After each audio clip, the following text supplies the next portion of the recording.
Bossman Show, friend of the show, my man, Dedrique Taylor, Cal State Fullerton, getting the job done, winning the Big West again, going to the big dance again. Dedrique, what is up, my brother? Not much, man. Just trying to enjoy the moment, trying to enjoy some of the accolades that these guys have gotten and the attention that these guys have garnered just because of their play. So, literally surviving on little sleep and just enjoying the moment. Man, I saw you. I watched all your games, man. That tournament, man. You was coaching your butt off, brother. I saw you getting deep into it, and when you all had that COVID pause. Do you see this happening after that pause you all had end of the year, beginning of the year? Yeah. I thought that this team was talented enough. I just wasn't sure if the intangibles would show themselves through the course of this team's actions. But from a talent standpoint, from a depth standpoint, all of the tools that you need to put together a team, I thought our staff did that. And I was just unsure of some of the intangibles, the chemistry, the togetherness, the things that lead to the moment that we're experiencing. I just wasn't sure that it was going to all play out, but I had a hunch that if it did, we had some really talented dudes. And you know what's good, man? I know you loved it. Defensively, you got to win on a stop. That's no doubt. I know you love that. I know he loved that one. We won on a stop. Yeah. No, that was at that point, man. I really didn't care how we won. I just wanted to win. I trusted and knew that our defense was good enough because of what had transpired the two nights previous. We held both of those teams who are really efficient from an offensive standpoint, well below their percentage averages, 29%, I think, from the floor and 24% from three, and we did, we showed ourselves how talented we can be when we're committed to doing things and doing them the right way. And so for a long reach game, to come down to, one possession, especially the way the game started, I think we got down 14 points. And so get ourselves back in the game and, present ourselves with that opportunity defensively. In my opinion, I think somebody said this. I know somebody said this, not I think, but obviously championships are won with defense. No doubt, and like you said, you were down by 14. They were pressing, trapping, frustrating you guys, causing turnovers. As I know you didn't like, but you figured it out. And talk about your guys' resolve in that regard. Seeing just in that game, your boy coming out there with the Snoop braids, Slater yapping and thinking they're gonna do something, and then he all come back and shut him down where you did with your man over Maddox on him as well. Yeah, no, I thought our guys, they've been in that situation before in terms of experience and being down. And actually that typifies most of our games, where we start slow and we don't get off to a good start. And all of a sudden we have to crawl back in, in the situation. And so I knew this team was capable of it. I just didn't know whether or not they would do it.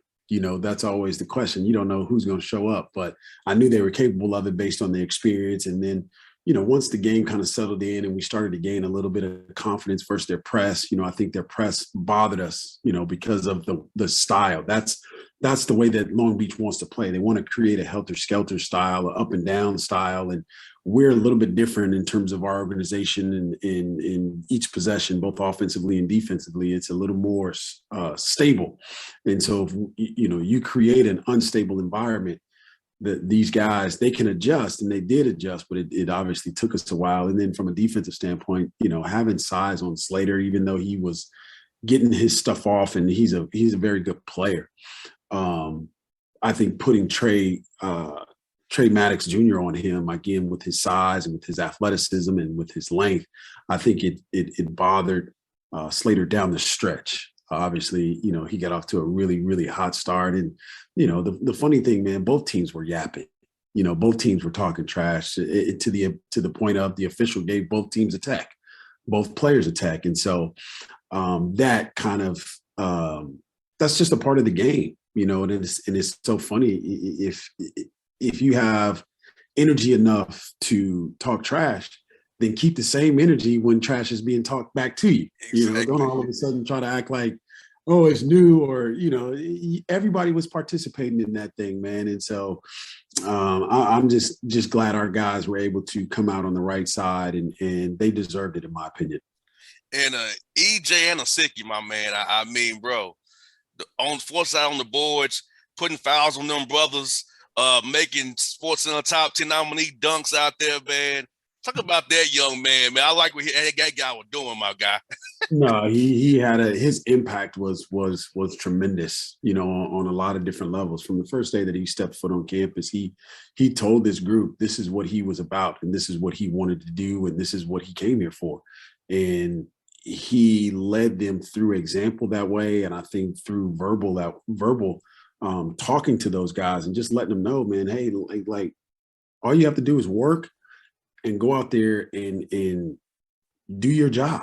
And this group, they did that. Again, with EJ, I thought he was a beast, man. Like in terms of his ability to rebound, his ability to score, his ability to just play hard. Like I'm standing up coaching the game, and I found myself in awe of some of the rebounds and some of the plays that he was able to make. That I knew, his mindset. And I didn't talk to him about it, but he was really upset at the fact that he was not named player of the year in the conference.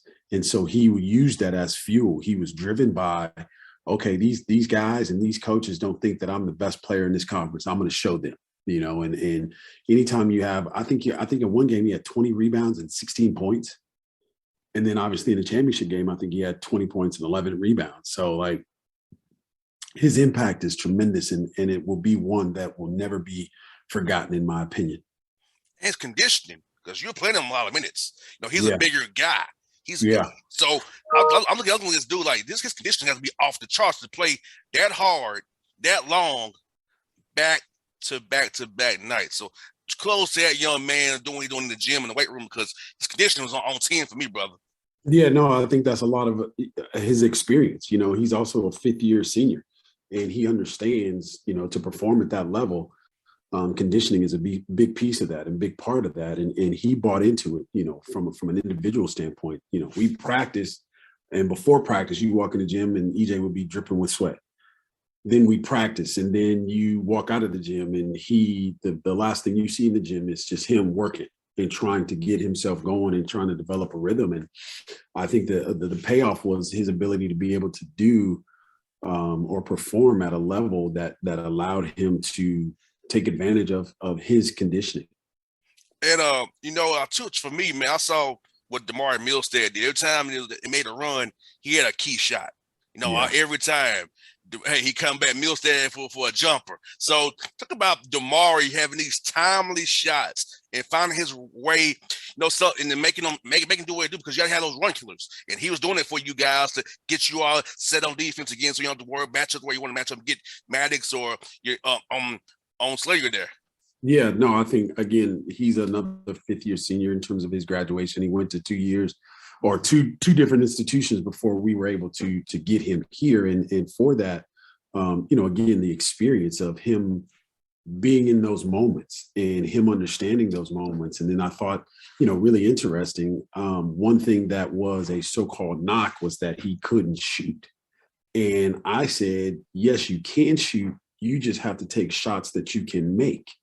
And I thought his understanding of that and his buy-in or belief into that allowed him to gain a level of confidence but show that he's capable of making those shots, taking those shots. And if you notice, they're all, for the most part, catch and shoot shots, catch and shoot attempts. Off the dribble, I think he's a different animal and he does some things differently. But as far as like catch and shoot shots, he's very confident. And in those moments where he recognizes, hey, my team needs me to score, he would do those things. And yeah, lo and behold, we needed him to do those things. I think against Davis, I want to say, or maybe Hawaii, I don't know. I don't remember which game it was, but he was 5 of 6 from 3.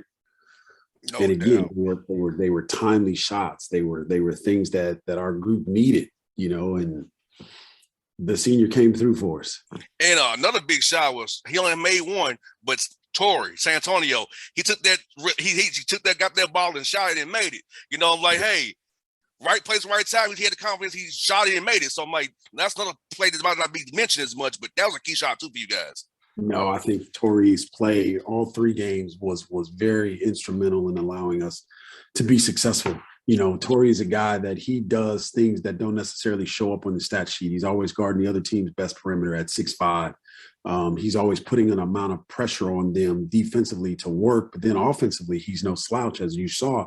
You know, the shot that he took is the same shots that he takes after practice with one of our coaches. He has a routine, and every day, every shoot around, it's the same routine. It's no different. And that shot that he took, he's probably shot the same exact shot, I don't know, hundreds of thousands of times after practice. And throughout the course of the year, he's hit 1 or 2 of those shots to allow us to stay in striking distance. And again, he didn't do anything that he's not prepared for. He didn't do anything over, above, and beyond. Like to the outside world, you know, him hitting those shots, it may seem crazy, but to us, that's what he does. He just does exactly what the team needs him to do, whether it's get a loose ball, or whether it's get an offensive rebound, or guard the other team's best player, or, you know, just from his energy and his ability to communicate that energy. Again, that it's a vibe for this group, and they expect it from him, and he was able to deliver. No doubt. I think being able to beat Hawaii and Beach, who will beat you previously, had to make your guys really get them all locked in and focused. I know when in my playing days, somebody beat us, I wanted to beat them worse. You know what I'm saying? The next time I saw them. So how much that factor for your guys, knowing that their guys went to Hawaii, went the way you wanted to go, beat you, and ready to say, hey, we're gonna get this done, and then Henderson, Nevada tonight. Yeah, I think it's at the end of the day, listening to them, the feedback that they were able to get from those games fueled what we saw Thursday, Friday, Saturday. You know, when we went to Long Beach in the regular season, the first game was washed out because of COVID, them here. But going over there, they realized, hey, we played 18 out of 20 or 18 out of 44 or 40 minutes. And it was good enough to garner us a 7 or 9 point lead at their place. And so that allowed them to understand from a confidence standpoint, you know, we can play with these guys, but then we didn't win. And the reason why we didn't win was because we didn't do what allowed us to get that lead, which was take care of the basketball, which is get to the free throw line, which is defend. And we let the game slip through our hands. And in Hawaii, I think we were dealing with a bunch of different things. And Hawaii literally took us behind the shed there and beat us. Beat the brakes off of us. But again, our team learned from that. Our team understood that we weren't, I think I heard one of our coaches talk about this, you know, when we played at Hawaii, we really didn't play Hawaii because we were dealing with some stuff, and we had to go through some stuff, and we had to learn from that stuff. And I think that allowed them to gain a different level of fuel, and obviously losing to them at their place, you know, that was motivation for this group on Friday and Saturday. And, you know, Dedrique, hearing about how you're the second coach, your uncle take this school to championships twice as you, 20-win seasons twice as you, 4 10-win seasons in conference you. So being your friend, I'm happy as hell for you, but how does it make you feel? You know stuff about you, man, knowing all the work you put in. It's great.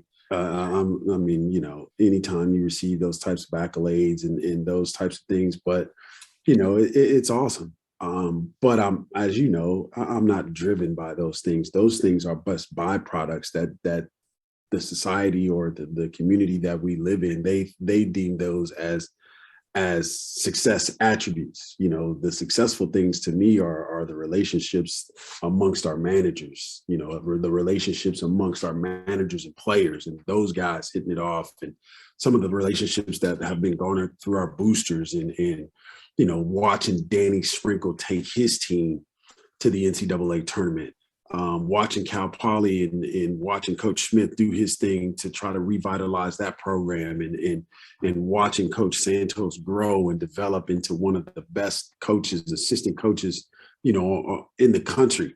And nobody knows that, nobody understands that, but I guarantee you, if you just peek under the hood, you'll quickly find there's a reason why all of those accolades are being garnered.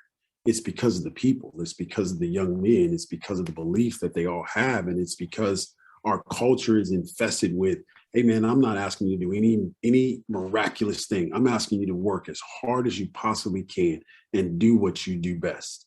And if you do that, to me, those accolades and some of the things that we've been able to achieve, they're just a byproduct of that work. And that's literally what's exciting to me. And that's what I focus on. And yeah, it feels good when your parents are saying some of those things to you, when you hear your parents saying those things to their friends. That's, that those are bone chilling moments for you. Yeah, and I'm gonna say, and I know you're a humble guy. This guy's a hell of a dude, people. He's a hell of a guy. Appreciate it. Behind the scenes, he's a great dude. I ain't gonna tell you what we told me to discuss off the air, but Don't say that. He's a hell of a guy. I'm telling you, he's a hell of a guy, people. And you know what? You're playing Duke, school that's very famous around here in Atlanta. Coach K's last tournament run has to be special to go against him, before he retires, and hopefully you'll retire him like the WWE. Tell me who can retire. Talk about playing Coach K and Duke, man, and then the tournament. There's a lot of pageantry behind obviously being in the tournament, but being in this situation, playing him for what arguably could be, his last go around from a college basketball standpoint. A lot of what we know as college basketball is synonymous with Coach K. Successful basketball is synonymous with Coach K. Successful leadership is synonymous with Coach K. And so to be a part of that and to be a part of the history, obviously you can't put into words what that truly means as a guy, as a young college basketball fan, as a basketball fan in general, growing up and watching Duke being built and then watching Duke become Duke. That is super, super special. And again, we talk about this all the time in terms of legendary moments. That's something that will always go down in history in terms of us being a part of basketball history. And not only is this group going to have their name up in the rafters, but they'll have their name in the NCAA record books as Duke's opponent. And I think, again, that's something special. It's something unique that these young men, I've encouraged them to understand, and they don't right now, but understand when you have kids and they have kids, when you come back, when they bring them back, your name, no matter what happens to this institution, no matter that, your name will be synonymous with the success and the legacy that you left. And your kids have to, they will be able to recognize that. And so that part of it excites me, and being a part of basketball history, college basketball history with playing Coach K. And, that's, again, I don't even have the words to utter, to be in position to be a part of it. No doubt, Dedrique, man. I'm happy for you. I'm cheering for you. And, I hope you get the job done, man. So you hope we do this again in a couple of weeks once you done made some a deep run with these Titans out here, man. I'm cheering like hell for you. I'm gonna have on my colors for you, man. So I'm gonna be rocking and rolling with you, brother. Definitely, man. I appreciate it. This again, as you mentioned, you are a true friend, and this started some time ago, and you've seen it from the bottom, and you've seen it just as we have from all angles of this thing, and so you understand it. But I appreciate you, being true to your word and being true to our relationship, and having me on is important, but having you as a friend is even more important. So I appreciate it, brother. Anytime, brother. Hey, man, you be safe, man. I'll see you soon. Got my guy. All right, dude. Peace. Peace now.